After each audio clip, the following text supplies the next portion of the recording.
Lo va- Vamos a empezar con la enseñanza de hoy. Hoy vamos a hablar de Quan Yin y el maestro Confucio. Son dos maestros de la China y los juntamos pues porque tienen ese origen común. En esta primera parte de Quan Yin la va a dictar Camilo Londoño. Muy buenas noches para todos, ¿cómo están? Bueno, ahí vamos a interiorizar una enseñanza hermosa, diosa de la misericordia, la amada Kuan Yin.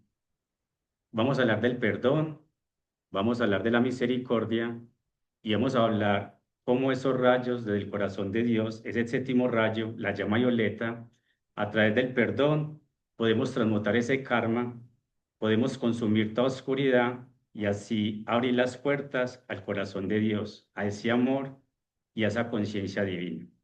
Entonces, Kuan Yin es conocida como la diosa de la misericordia, porque encarna las cualidades divinas de la misericordia, la compasión y el perdón.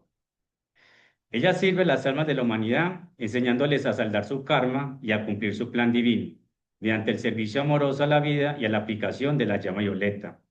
Es reverenciada como la salvadora compasiva y ha sido comparada con María, la Madre de Jesús, en Occidente.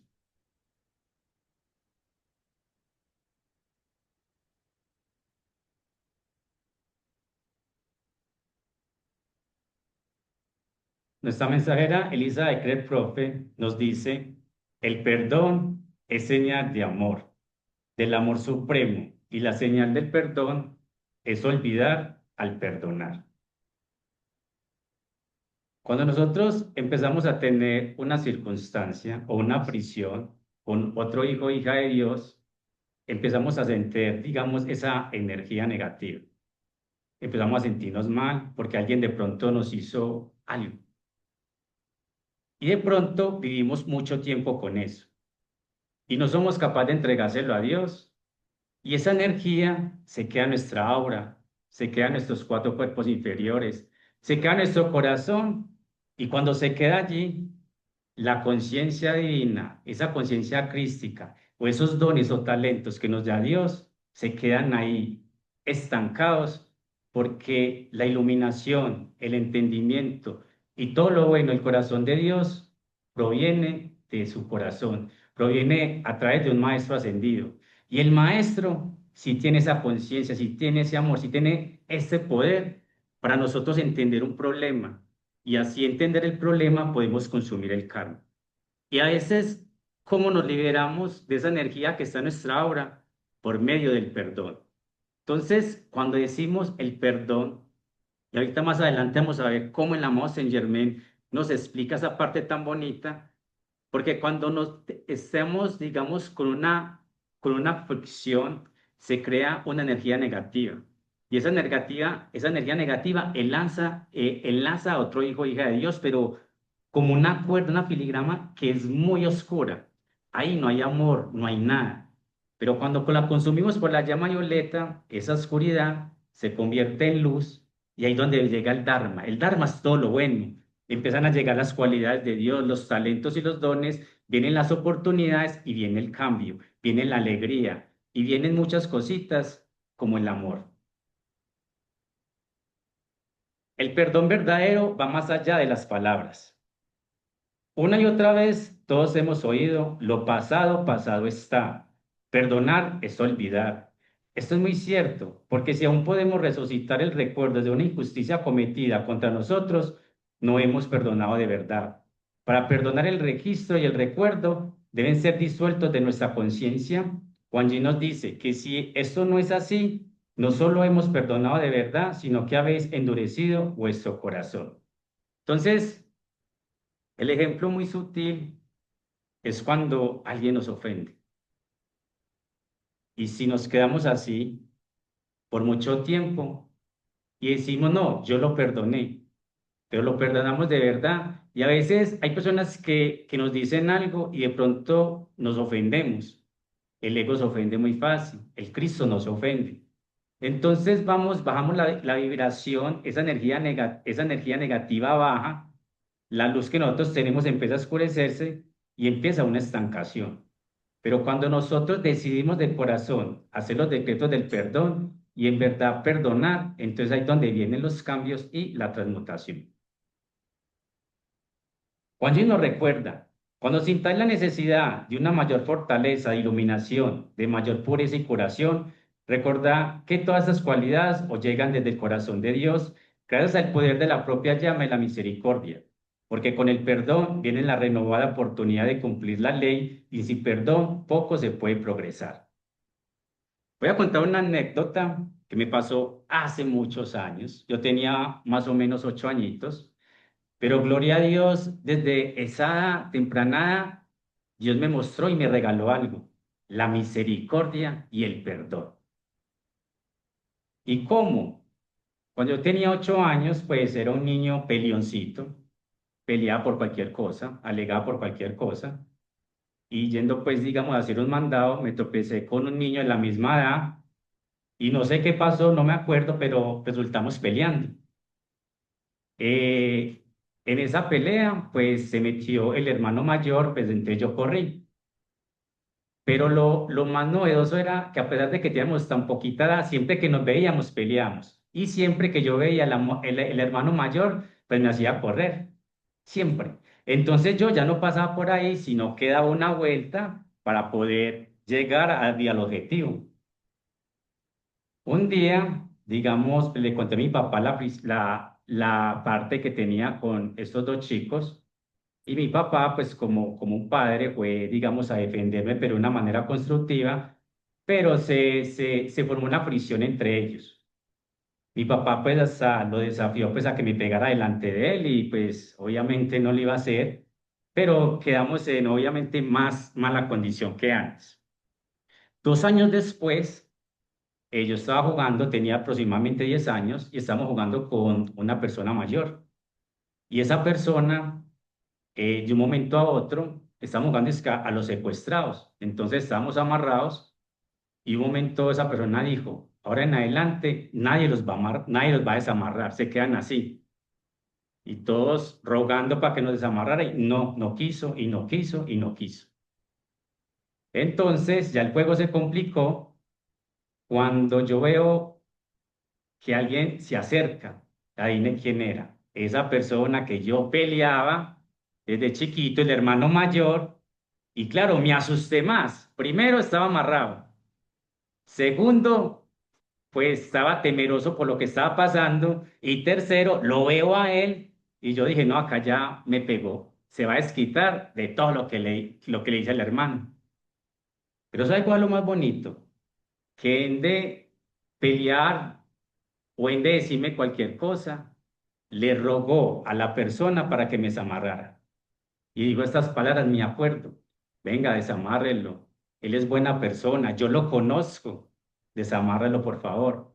Y él dijo, no, no nadie lo va a desamarrar. Fue tan potente él y tan seguro de eso que daba miedo. Y él dijo, no, pues yo acá no me meto. Y me dijo, venga, ¿dónde vive su papá? O sea, muy valiente porque él tuvo esa pelea de palabras con mi papá y no le importó, sino que fue a buscarlo. Lo busca, trae a mi papá y obviamente nos desamarra. Y mi papá me da un consejo bonito, no vuelva a jugar así y ni mucho menos con personas mayores, porque el juego se complicó. La enseñanza que me quedó fue el amor de esta persona que yo le tenía miedo, corría cuando lo veía y fue tan hermoso que abogó por mí, me protegió y desde eso yo dije, ese amor y esa misericordia, yo quiero ser así. Yo quiero ser amoroso con aquellas personas que de pronto me traten mal. Y yo quiero perdonar porque así fue como fui perdonado por él en ese caso, en esas circunstancias. Yo también quisiera perdonar a alguien. Y esa llama de misericordia y perdón quedó ahí. Y 4 años después o 5 años, ya está estudiando, digamos, está estudiando en el SENA y lo vi, pero esta vez no corrí. Esta vez corrí, pero fue a abrazarlo y a decirle que mi Dios se lo pague por esa enseñanza que me dio, esa enseñanza de amor. Obviamente él ya era de las calles, estaba en la cárcel, pero siguió con esa nobleza dándome un consejo Y yo le agradecí, volví, lo abracé y le dije que se me cambió la vida. Entonces ahí esa llama de misericordia y esa llama de amor nos puede convertir a nosotros, podemos trascender muchas cosas y lo bonito de esto es que el amor siempre nos lleva a Dios. Con Dios todas las cosas son posibles y Dios sí nos da la oportunidad de transmutar cualquier karma pesado. El perdón es una ley que invocamos para toda la vida. San Germán nos dice, nos enseña que cuando invocamos el perdón debemos hacerlo con un intenso amor en el corazón, con una fuerza, con una devoción que realmente sí queremos transmutar, sí queremos pasar a otro nivel. No queremos sentir esa energía que se enrolla, porque la energía no podemos sentir a ese santo ser crístico, no podemos sentir la presencia de un maestro ascendido, porque obviamente entre más pureza tengamos en nuestro corazón, más amor, más ángeles vamos a tener, y cuando llega un ángel en nuestra vida es para transmitirnos amor y para ayudarnos en el sendero, en cualquier circunstancia, en nuestra familia, en el estudio, en nuestro trabajo, en nuestra vida diaria, para poder seguir acelerando. Una anécdota también ya en el trabajo, había un jefe que, pues no sé, un jefe pues de otra área, pero era transversal a mi proceso, y siempre que yo le decía algo, no me respondía y era un poco grosero. Pero yo vi que él tenía mucha nobleza y yo dije, no, pues yo quiero ser amigo, y yo, por más que yo le hablaba, él siempre era con una barrera impresionante. Fui y recé con todo mi corazón, con toda mi devoción, y le dije a Dios, Dios, pues yo no quiero tener esa fricción con él. ¿Cómo hago? Y Dios en mi corazón me enseñó cómo.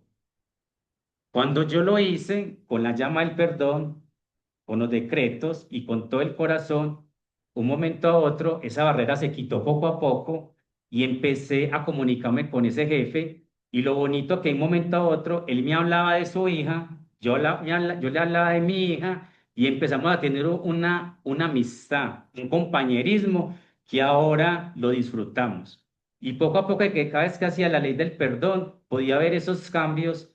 Y qué magnífico cuando la llama del perdón, esa llama que nos dan los maestros, esa misericordia de Kuan Yin, el amor de Jesús, el amor de Madre María y el corazón de Dios, puede cambiar cualquier circunstancia si así lo deseamos.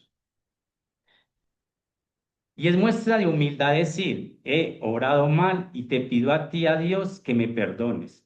Pedir perdón es lo más bonito y aceptar que nos equivocamos es lo mejor. La ley del perdón. Madre María también nos da un consejo y nos enseña, donde no hay misericordia o perdón o gracia o amor, no hay Dios, no hay intersección, no hay avance en el sendero, ni hay integración del alma con la palabra viviente. Vea qué hermosas palabras. La Madre María, la luz de ella, siempre, siempre nos quiere ayudar, nos quiere proteger. Entre más vibración bonita tengamos, entre nuestra obra esté más con amor, más cercano vamos a tener a estos maestros ascendidos. Kuan Yin nos regala también una perla de sabiduría, estas hermosas palabras. Comenzarás entonces el nuevo año perdonándote todos tus errores, todas tus infracciones a la gran ley.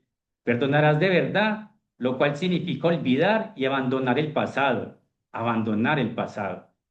Oh preciosos corazones, ¿no comprenden cómo fluyen las lágrimas de los ojos de Kuan Yin cuando los hermanos no perdonan? Los árabes y los judíos son hermanos, los blancos y los negros son hermanos, y los amarillos y los rojos y todas las razas de la humanidad, todos han surgido de la misma llama.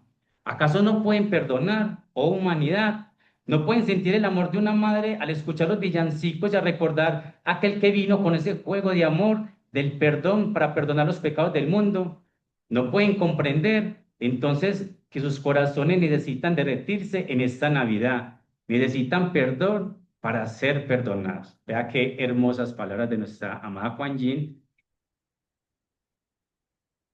Entonces, la madre Kuan Yin nos dice esto: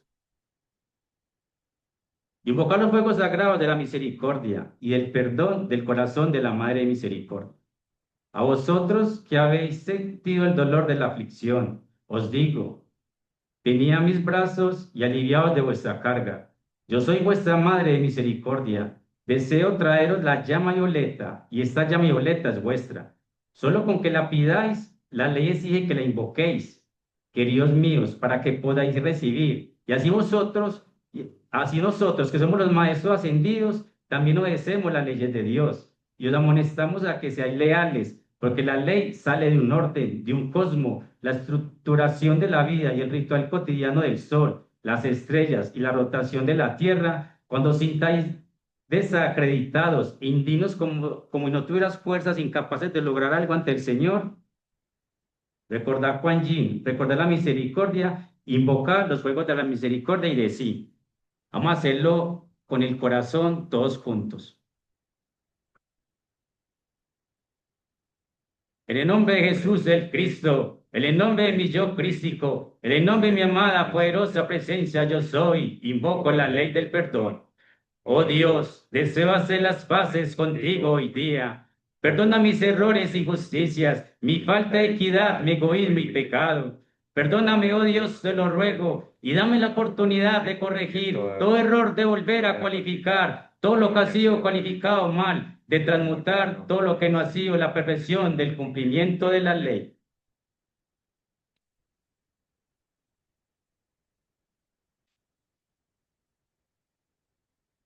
Una vez invocada la ley del perdón, cuando hayáis acudido al yo crístico, que oficia en el altar de vuestro corazón, está en paz. Y sabe que la llama del perdón llega y es sostenida, porque os esforzáis en corregir todo error. Acá tenemos una imagen muy bonita. Este es cuando tenemos fricción, una discordia con otro hijo, hija de Dios, con otro hermano. Esa energía discordante es oscura. O allí nos enseña que esa energía a veces, de acuerdo, digamos, a la vibración, de acuerdo al registro kármico, se vuelve muy densa. A veces se vuelve como colasa, como una melaza, y otra vez se endurece como si fuera un concreto.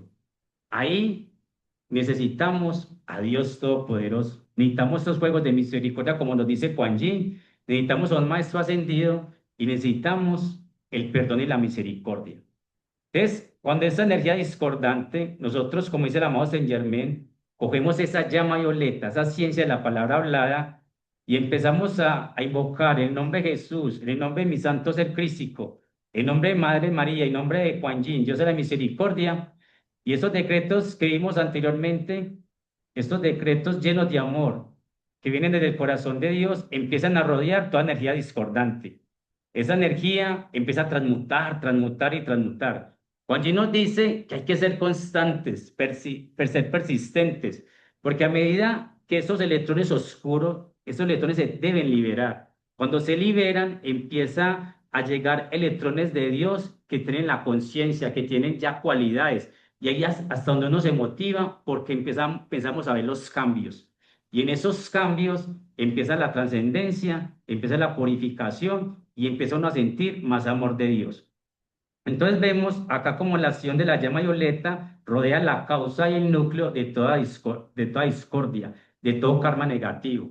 Y empieza a rodearla y entre más la hagamos con amor y entre más llamemos a nuestro santo ser crístico, más poderosa se vuelve el decreto y ya llega la transmutación a la luz pura. Entonces vemos en esta imagen derecha que esa oscuridad, esos átomos, electrones que estaban oscuros, se volvieron luz, se volvieron la luz de Dios y siempre se abre una puerta y es como si usted pasara a otra puerta y ahí vamos a tener otro nivel, ahí vamos a empezar los cambios y vemos los cambios en el estudio, como primero nos daba cierta dificultad, ciertas cosas y de un momento a otro empezamos a tener habilidades.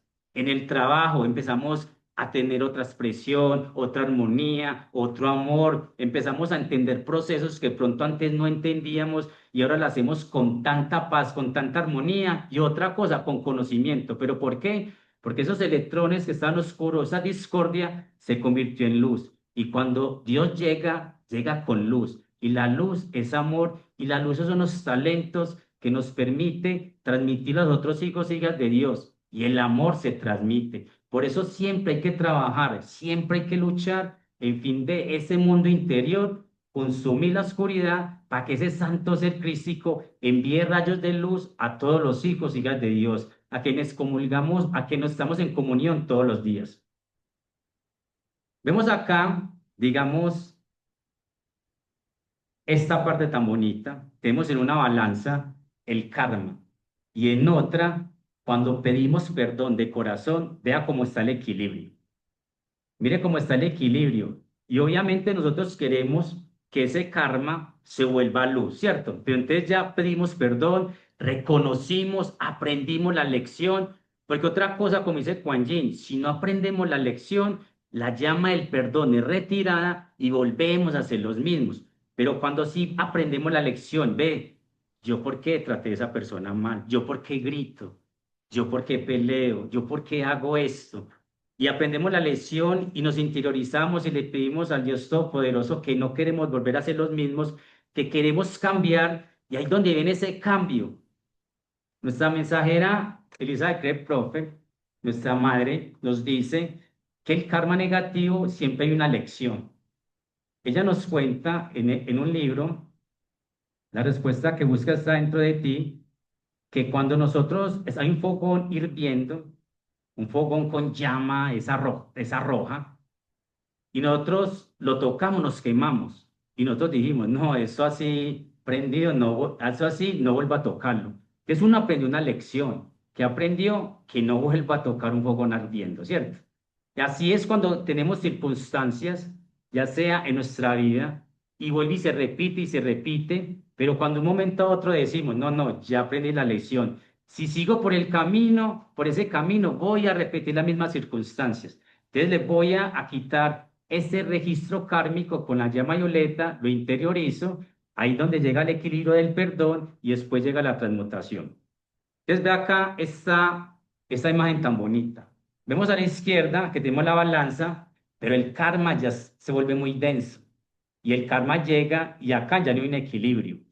Cuando no perdonamos, cuando no hacemos actos de amor, cuando no somos misericordiosos, cuando nos servimos y cuando hacemos actos malos, pero no pedimos perdón, ese karma negativo se va cristalizando. Ahí donde llegan circunstancias negativas y se vuelve uno más pesado. Pero cuando ya en la imagen del medio ya pedimos perdón, vea cómo se equilibra. Ya hay una misericordia porque elegimos al amado Jesús, a la Madre Kuan Yin, al amado Saint Germain, que nos perdone por cualquier circunstancia que hayamos hecho. Entonces ahí está el equilibrio, ¿va? La llama del perdón tan linda. No pidamos perdón solamente en palabras, como nos dice Kuan Yin, sino que hay un acto, y ese acto es del corazón, como dice Saint Germain. Cuando lo pedimos de corazón, con juego, siempre está el equilibrio. Pero ya cuando amamos, cuando queremos cambiar, cuando queremos ser amigo de aquella persona que nos ofendió, vea el equilibrio. Todo ese karma negativo se empieza a convertir en luz. Hay otra anécdota que digamos, con la ley del perdón, Juan Gil nos dice que hay que saldar esos registros, porque si uno no los salda, el registro va a volver. Yo estaba en mi moto, estaba en carril derecho, me voy para el carril izquierdo, pero al mismo tiempo un camión pasa al carril izquierdo y yo pues choco con el retrovisor. En mi ignorancia, yo le eché la culpa a él. Cuando yo lo vi por el retrovisor, él me dijo, hey, devuélvete como para que hablemos o pagame. Y yo le dije, no, pues usted tuvo la culpa. Pero la ley es la ley. Y ahí empezó que siempre, por cada ciclo, se me dañaba el retrovisor izquierdo. Entonces, se me dañó el primero, listo, compré otro retrovisor.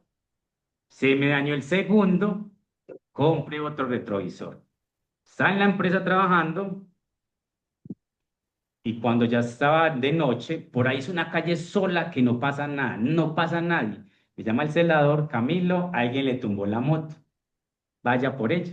Yo fui, pero esta vez fue algo muy bonito porque la persona que la tumbó sí dio la cara tocó, dijo, ah, yo te tumbé la moto retrocediendo, se cayó, yo la paré, mira qué le pasa. Y ahí, ¿qué pasó? Retrovisor izquierdo. Ahí mismo cerré mis ojos, le pedí mucho a Dios perdón, porque me acordé mismo del camión. Entonces yo dije, esto es una circunstancia kármica. El registro siempre me va a perseguir porque yo en verdad tenía que devolverme para hablar conciliar con él, con el dueño del camión, del retrovisor. Tenía que interiorizarme con él para arreglar ese problema. No lo hice y la ley me alcanzó. Yo comprendí, entonces le dije a ella, no, tranquila, solamente con decirme ya basta, vete que yo ya arreglo lo que tenga que arreglar. Cuando le pedí perdón a Dios por esa causa que pasó, sentí que hubo una liberación y de ahí no se me volvió a dañar un retrovisor. Entonces vemos que a veces cuando dejamos estas circunstancias avanzar, llegan los registros, pues si no aprendemos la lección, podemos pasar muchas cosas. Así como pasa como este retrovisor, en cualquier circunstancia de nuestra vida, también puede estar esos ejemplos. Y por eso la llama del perdón es la oportunidad de transmutar y liberarnos. Vamos a hacer este decreto y vamos a sentir cómo la madre Kuan Yin pone sus electrones, pone todo su amor, pone toda su luz y vamos a cerrar los ojos. Vamos a tener 30 segundos para aquellos que hemos ofendido, pedir perdón y para aquellos que nos ofendieron, también perdonarlos. Vamos a pedirle a Dios Todopoderoso perdón por cualquier circunstancia que hayamos tenido. Vamos a cerrar los ojos 30 segunditos y con todo el amor, como nos explica el maestro, con todo ese fuego en nuestro corazón, vamos a pedirle y luego hacer el decreto.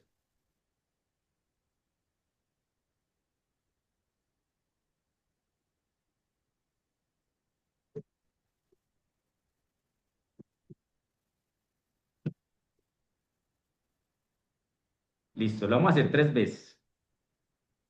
Yo soy el perdón aquí actuando, arrojando las dudas y los temores. La victoria cósmica despliega su sala, liberando por siempre a todos los hombres.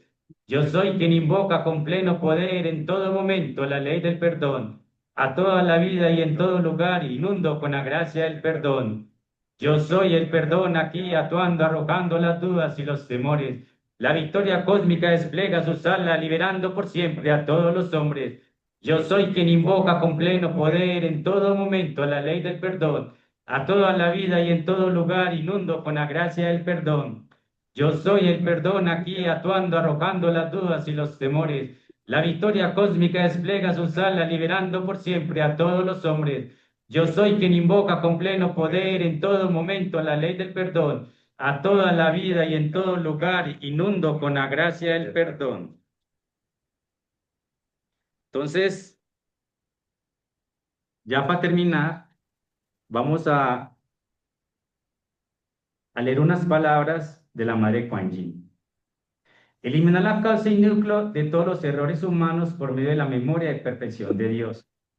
Amados míos, esta llama violeta transmutadora es la llama del pleno poder en acción para eliminar la causa y núcleo de todos los errores humanos, sin tomar en cuenta cómo, cuándo, dónde o por qué, o cuáles fueron los factores cometidos. Su luz y su llama responden infaliblemente, instantáneamente a vuestros llamados. La única apariencia de demora o de fallo que jamás pueda haber es que el vacilante yo exterior del ser no ascendido se rinda demasiado fácil y demasiado pronto a la persistencia eterna que conduce al éxito. Yo puedo ayudarlos a lograr, si desean mi ayuda, hacer llamado directamente a mí, cuando queráis que esos sentimientos humanos traten de manifestarse a través de vosotros y pedidme que os dé mis sentimientos de misericordia amorosa y paciente para con ello. Yo os lo daré, siempre que tratéis de sentiros. Entonces mantened la visión de vuestra maestría divina para vosotros mismos y para los demás hasta que esa maestría se manifieste. Hagamos que vosotros seáis fuente y expresión perfecta de nuestra dulce paciencia en toda la vida.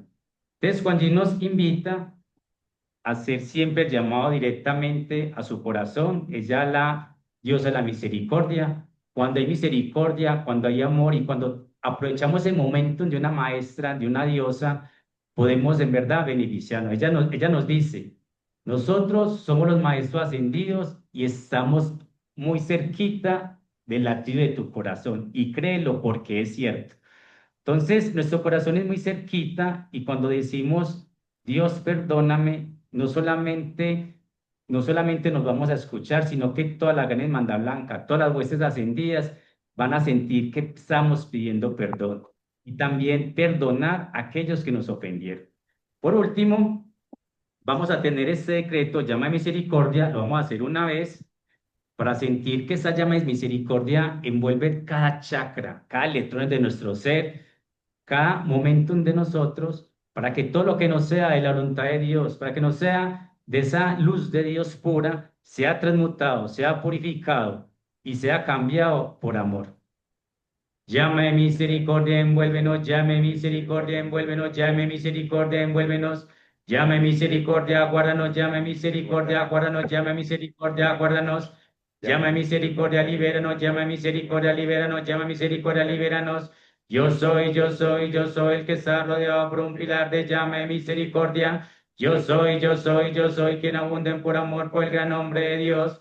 Yo soy, completo puto patrón de perfección tan bello. Yo soy la radiante llama del amor de Dios que desciende gentilmente por el aire. Descienda a nosotros, descienda a nosotros, descienda a nosotros. Resplandece en nosotros, resplandece en nosotros, resplandece en nosotros. Satúranos, satúranos, satúranos. Y vamos a cerrar el decreto, todos estos momentos de decretos que hicimos. Y con plena fe acepto conscientemente que esto se manifieste, se manifieste, se manifieste. Y con plena fe acepto conscientemente que esto se manifieste, se manifieste, se manifieste. Y con plena fe acepto conscientemente que esto se manifieste, se manifieste, se manifieste. Aquí ahora mismo con pleno poder eternamente sostenido, omnipotentemente activo, siempre expandiéndose, abarcando el mundo hasta que todos hayan ascendido completamente la luz y sean libres. Amado yo soy, amado yo soy, amado yo soy. Muchas gracias.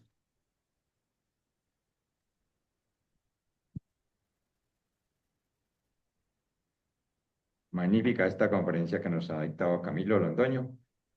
Como vimos al principio, íbamos a hablar de dos maestros de la China. La una era la maestra Kuan Yin, la diosa de la misericordia, con esa maravillosa enseñanza que nos acaban de entregar, y el otro es el maestro Confucio.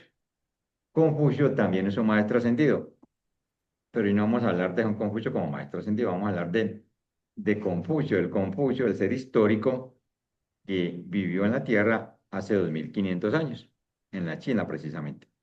En ese tiempo China no existía como China, así existían muchos estados en el territorio que hoy es China. Confucio nació en un estado que llamaba el estado de Lu, en el año 551 a.C. Fue un brillante filósofo, filósofo social, económico, político y moral. Puso las bases teóricas de lo que sería después una de las grandes civilizaciones del planeta, la civilización china que está cumpliendo 2500 años y aún más. Podría decirse que es la civilización más antigua del planeta, de las que tenemos hoy sobre la Tierra. Y las bases que dejó Confucio, las bases teóricas, filosóficas y de comportamiento humano, eh, dicen los que saben, que ha sido el fundamento de que esta civilización ya se haya sostenido por tanto tiempo. Dicen también que pocas veces un hombre ha influido tanto en tanta gente por un periodo tan largo de tiempo. Pocas personas han hecho eso. Cuando nació Confucio hace 2500 años, en ese mismo tiempo nació Sócrates y nació el Buda Gautama en lugares distintos, el uno en Grecia, el otro en la India, Confucio en la China. Pues de los tres hablamos hoy todavía y sus enseñanzas hoy le llegan a muchos seres humanos en el planeta. Son pocas las personas que hacen eso. Lo mismo que Jesús 500 años después nos dejó también una enseñanza de la cual todavía hoy hablamos. Entonces son pocos los que logran esa influencia tan grande. Es respetado como el instructor más grande de China. y ha sido adorado como un gran bodhisattva. Bodhisattva es como un Buda futuro. Él creía que el cielo se podía crear en la tierra mediante el ritual y la música. Un punto importante, mediante el ritual y la música. Esta foto que vemos es una foto en una ciudad que se llama Khufu, que fue donde nació Confucio. Hace 2500 años, esta ciudad está ahí todavía y ese templo lo construyeron en honor a él. En muchos lugares de la India hay templos en honor a Confucio.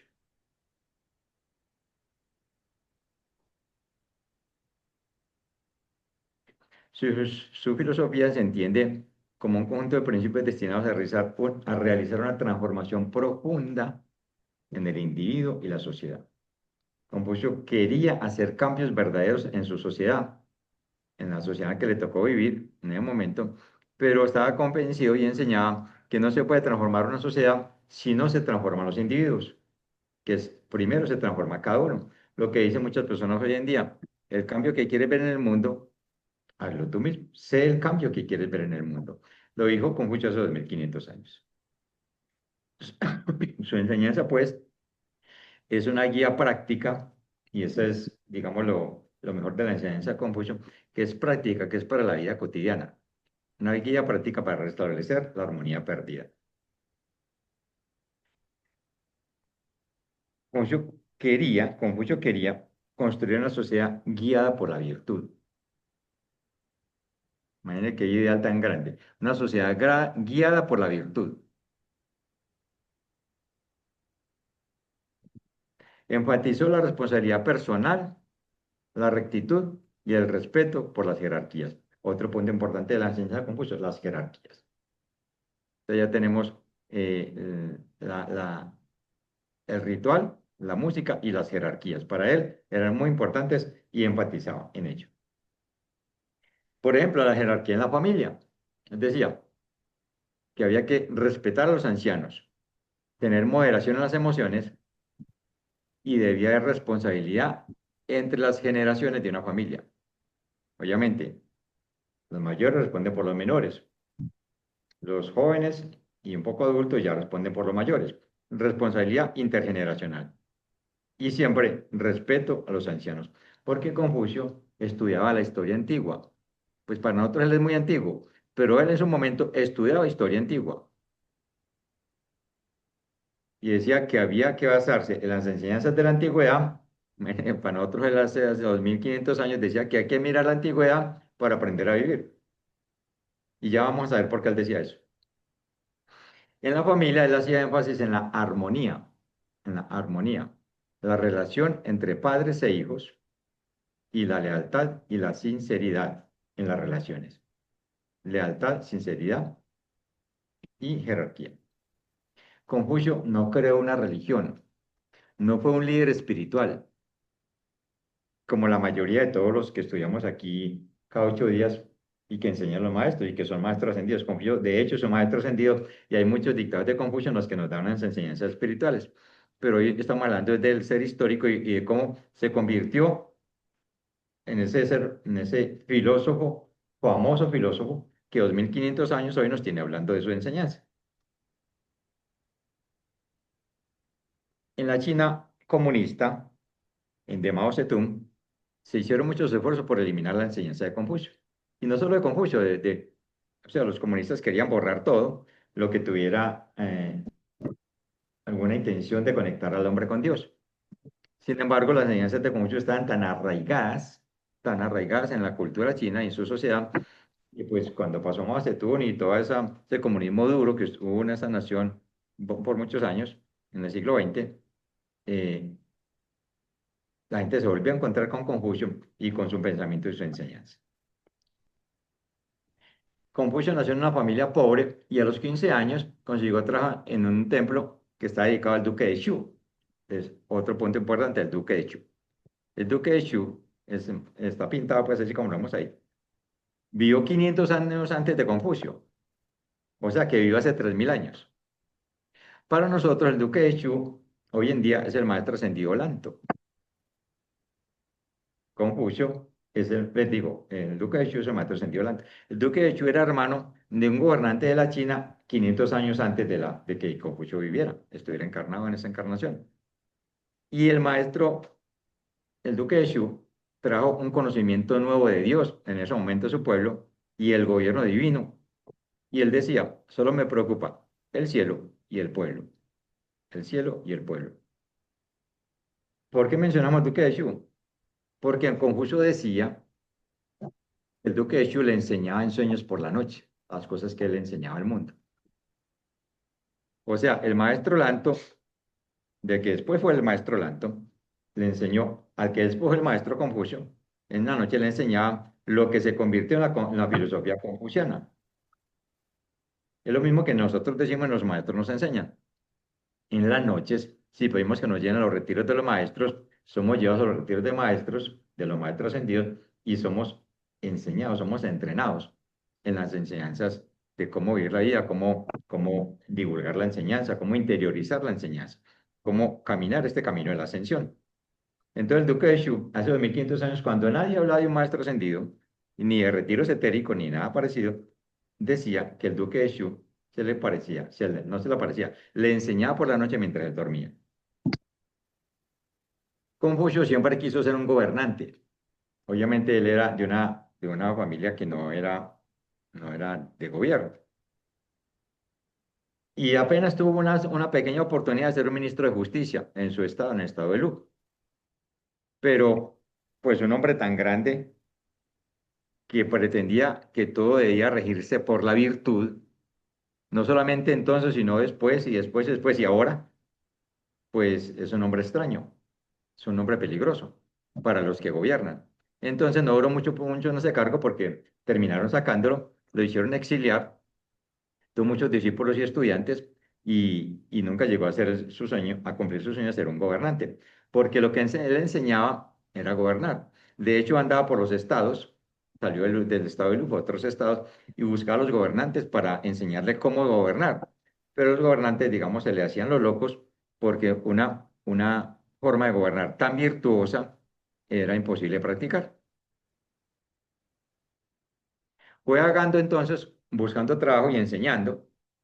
Se anduvo lo que hoy es China, se la caminó e inspiró lo que es la cultura china hoy, durante todos estos 25 siglos que han pasado. Confucio directamente no escribió un libro, pero sus discípulos recopilaron su enseñanza, aunque él sí escribía, a diferencia de Jesús ah, de Jesús, pues que yo sepa, o de Sócrates también, que no escribieron. Confucio sí escribía, pero no dejó un libro. Los discípulos después que Confucio falleció, recopilaron esa enseñanza. El libro más importante que escribió o que dejó entonces la enseñanza es el libro de las Analectas o Analectos. Básicamente, Confucio enseñó una filosofía ética, política y de orden social. Él siempre pensaba era en la sociedad, en darle orden a la sociedad. Quería restaurar la armonía a través del culto de la moral y el respeto por las jerarquías y los rituales. Era muy importante para Confucio que se respetara al padre, que se respetara a las personas mayores, que hubiera respeto entre hermanos, que se respetara al gobernante, que se respetara al que tuviera cualquier tipo de autoridad. Para Confucio, el buen gobierno deriva de la rectitud. Han pasado 2500 años y todavía no hemos tenido gobiernos que se guíen por la rectitud. Yo creo que en ningún país, pero ojalá haya excepciones en la historia. Gobiernos que se guíen por la rectitud. De hecho, nos quejamos mucho de que los políticos, que son los que llegan a los gobiernos, no son los más rectos. Un gobernante debe liderar, dijo él, a través del ejemplo moral y no por la fuerza, o solamente por el estricto cumplimiento de la ley, sino el ejemplo moral.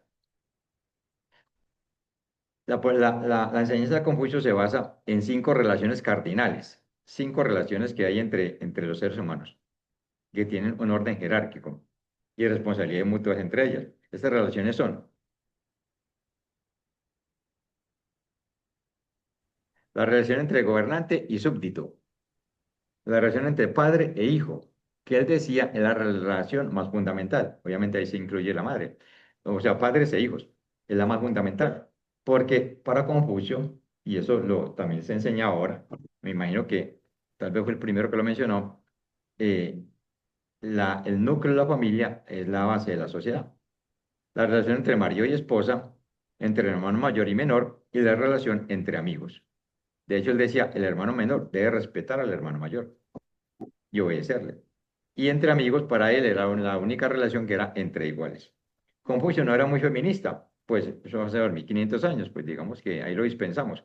Y por eso la relación entre marido y esposa para él no debía ser entre iguales, sino que el marido era el que llevaba pues como la voz. También, avanzando en el tema de los rituales, para Confucio los rituales eran muy importantes. Decía que los rituales dan cohesión a la vida comunitaria. Y los rituales es hasta las cosas son más sencillas hasta las más complicadas.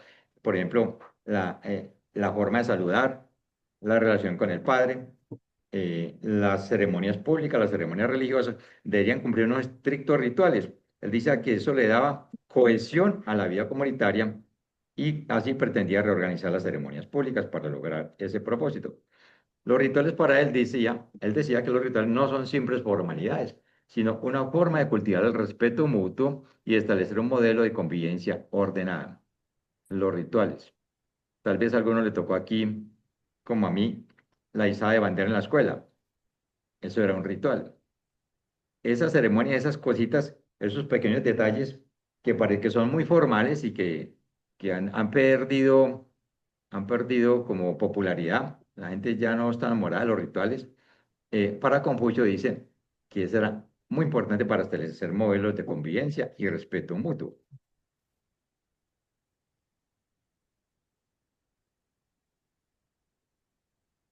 Él quería restablecer un orden moral con un sistema basado en la rectitud y la moderación. Y hablaba mucho, mucho, mucho de la virtud en el gobierno. Muchos gobernantes lo recibieron y cuando él les enseñaba y decía, hay que gobernar de esta y esta manera, pues terminaban sacándolo a veces por las malas, a veces muy educadamente, pero lo sacaban porque no era posible instaurar esa clase de gobierno en la sociedad de ese momento. Yo creo que ni en la actual. Por eso, dice aquí, lo que Confucio dijo era inaplicable y decía que la virtud debe sostenerse en los momentos más adversos. Esto es muy importante. Normalmente cuando uno tiene problemas es cuando le llegan las tentaciones. Cuando uno está ahí, le llegan las tentaciones. Salga este problema haciendo tal cosa, ¿cierto? Métase por tal ladito. Eso no es muy legal o no es muy moral, pero se acaba el problema. Dice que ahí es cuando hay que ser más fuertes y tener más rectitud. No encontró nunca un gobernante virtuoso que aceptara sus consejos, porque decía que había una pérdida generalizada de valores en la que había debilitado la estructura de la sociedad. ¿Se les parece a la sociedad que tenemos? Una pérdida generalizada de valores. El tema central de Confucio era la benevolencia, que en muchos de sus libros le dicen es humanidad, la benevolencia, o sea, actuar con consideración y cultivar la empatía en todas las relaciones humanas. Cultivar la empatía. La empatía no existía en ese tiempo, me imagino esa palabra no existía, pero Confucio hablaba de empatía, de ponerse siempre en el lugar del otro. Decía que una sociedad armoniosa no podía edificarse sobre la fuerza, como hacen muchos gobernantes, sino sobre la capacidad de cada persona de actuar con autenticidad y compasión. Deberíamos tener gobernantes compasivos. Yo pienso que los gobernantes compasivos, aunque no fueran muy inteligentes, harían un mejor papel que los inteligentes que nos gobiernan, que nos han gobernado pues por muchos, muchos, muchos años. Y le da también gran importancia, aparte de la benevolencia, como ya hemos visto, a la rectitud, que definía él como la capacidad de discernir lo correcto en cada situación y tener el valor de actuar conforme a ello. Definir qué es lo correcto y actuar así, correctamente. Decía que la rectitud implica renunciar a intereses personales cuando entran en conflicto con el bien común. ¿Cuántos hacemos eso? Es una virtud necesaria en los gobernantes porque el gobernante influye con su ejemplo en la vida de la comunidad. Otorgaba un papel central a la ritualidad en la estructuración de la convivencia social. Los ritos mantienen la continuidad con el pasado y entrenar a las personas en el respeto y el autocontrol. La ritualidad incluía desde gestos cotidianos como saludar, dirigirse a los mayores, la forma de relacionarse en el hogar, las ceremonias públicas del gobierno, así sea un gobierno local, departamental, nacional, eh, las relaciones con los maestros. Siempre él respetaba mucho el que tuviera jerarquía, que tuviera autoría, el que fuera mayor, y las ceremonias religiosas. Dice que estos eran actos con los que se podía cultivar el carácter y evitar la impulsividad que conduce al caos. Si un gobernante no gobernaba con virtud, decía, no merecía el cargo. Si no gobernaba con virtud. Si sacáramos a todos los gobernantes que no gobiernan con virtud, yo creo que nos dañamos el gobierno, pues en toda la tierra. Si un padre no cumple con sus responsabilidades, decía, pierde el derecho humano a ser padre o llamarse padre. La estructura familiar para Confucio era importantísima. Dice que es el núcleo donde se forman las virtudes que luego sostienen el orden social. O sea, lo que se enseña en el hogar, lo que se aprende en el hogar, sostiene la sociedad. ¿Qué clase de hogares tenemos? Porque la sociedad que tenemos está entonces moldeada por los hogares que la conforman. ¿Qué clase de hogares tenemos? El respeto a los padres y los ancestros enseña a lograr la autoridad legítima y a actuar con responsabilidad, decía. Solo el que puede mantener la armonía en su hogar puede participar en asuntos de mayor escala. Si uno no es capaz de mantener la armonía en su propio hogar, no puede pretender a tener autoridad en ninguna parte, según Confucio. El ideal del gobernante noble no se definía por su nacimiento. Confucio era un revolucionario, porque Confucio decía, en ese tiempo y después de ese tiempo, y en Europa, en la Edad Media, y hasta hace muy poco, los que podían gobernar eran solamente los que nacían en ciertas familias. De hecho, yo creo que todavía no, porque tenemos democracia, pero los gobernantes casi siempre son de ciertas familias. Y hay que nacer en ciertos círculos para aspirar a ser gobernante. Confucio decía que no, que todo el que sea capaz de actuar con rectitud merece ser gobernante. Eso en ese momento fue una revolución, porque estaba yendo en contra de las familias dominantes en cada estado donde iba, porque siempre el gobierno, a lo largo de la historia, se ha dado porque se nace en ciertas familias, no porque se sea virtuoso, no porque se tenga capacidad, sino porque es de cierto apellido.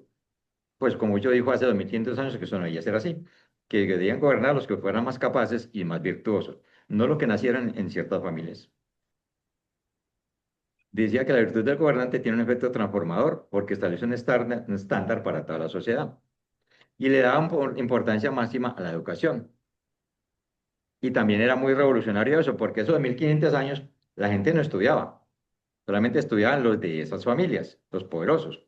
Pero Confucio dijo que todos tenían derecho a estudiar, que todos tenían derecho a estudiar si tenían la capacidad. No solamente era para la élite, porque para él el aprendizaje es un camino asequible a cualquiera que se comprometa con la reflexión y la disciplina. A cualquiera que se comprometa. ¿Cuántos se quedan sin estudiar siendo unos grandes talentos? ¿Y cuánto, no, cuánto les ha pasado eso a lo largo de la historia? Porque hemos diseñado un sistema de educación que excluye al que no tiene dinero. También en ese tiempo, como mucho tiempo después y hasta hace muy poquito, decían que los reyes estaban ahí por mandato celestial, que era un mandato divino. Pues Confucio decía que no. El cielo otorga la legitimidad a quienes actúan con virtud y la retira cuando se actúa con corrupción o negligencia. No porque sea de una familia, no porque nació en cierto círculo, tiene derecho a gobernar y el cielo le hace derecho, no. Dice que el cielo le retira la legitimidad si actúa con corrupción o negligencia. Eso se aplica todavía.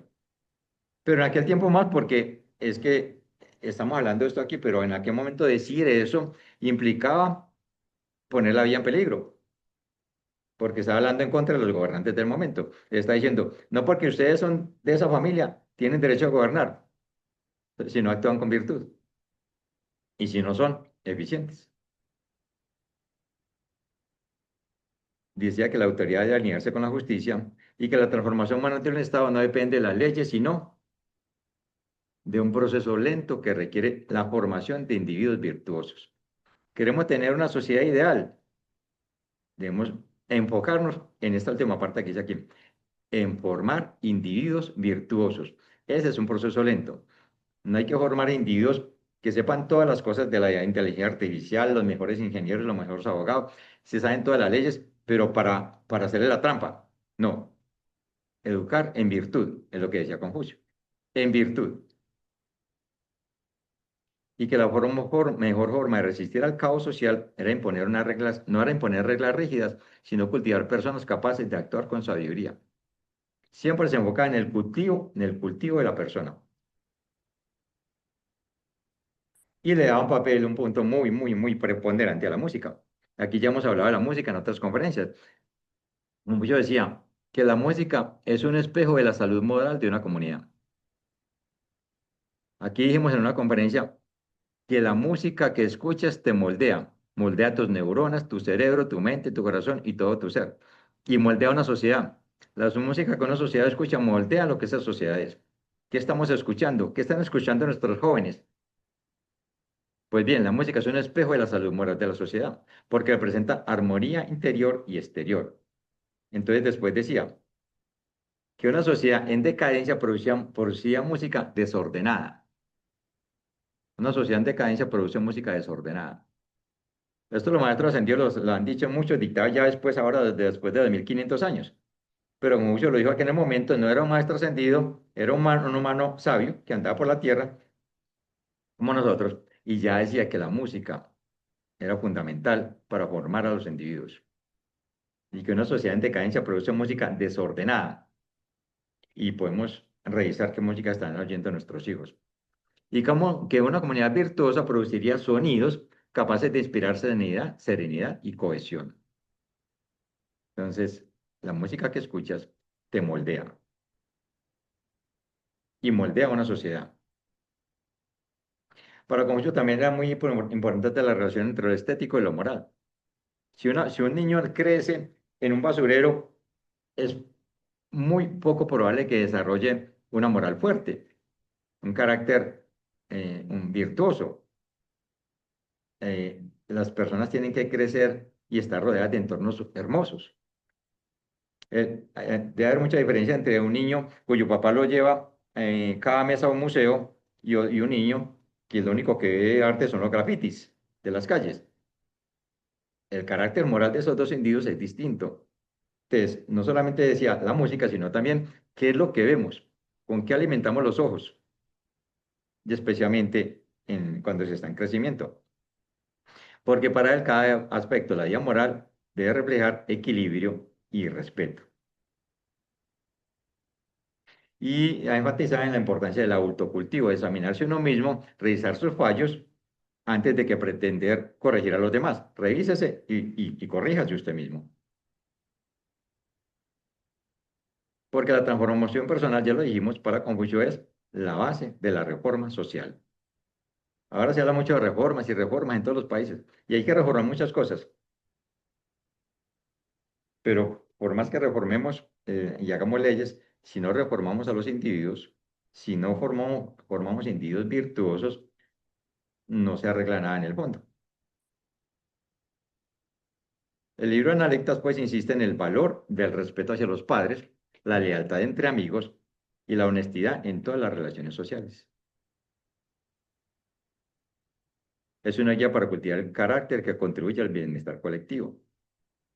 Este libro es tan influyente que ya después Confucio ya falleció, ya se fue, ya vinieron otros y otros reyes y reyes. Y un momento en que ya se formó el Imperio Chino y el Imperio Chino estableció,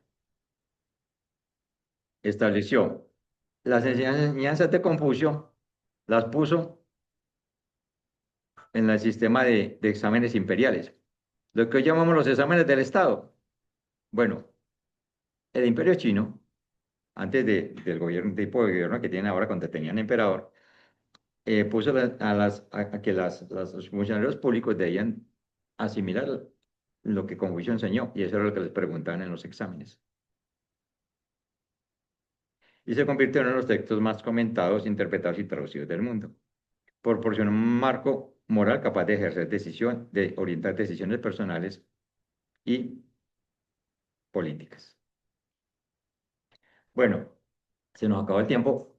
Solamente les quiero comentar, esto es todo sobre Confucio. Ya ven que era, en verdad, aunque no fue un hombre acomodado y tuvo muchas dificultades, dejó un legado que todavía hoy nos está tocando y que todavía su enseñanza no se está cumpliendo, aunque algunos hagan el esfuerzo.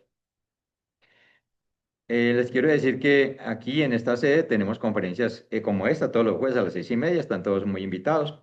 Calle Herrera 79, 4816, Barrio Estadio, cerca de la Estación Floresta en Medellín.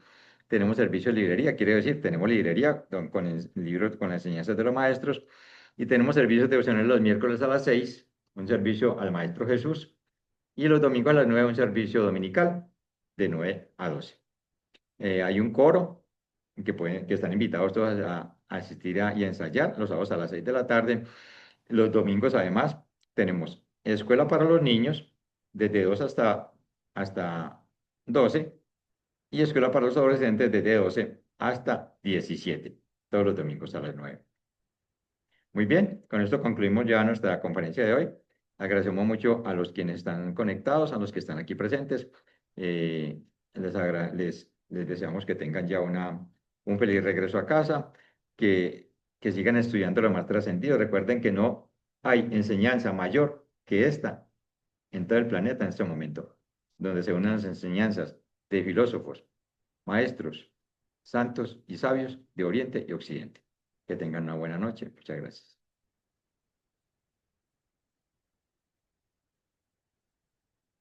Ah, y están invitados.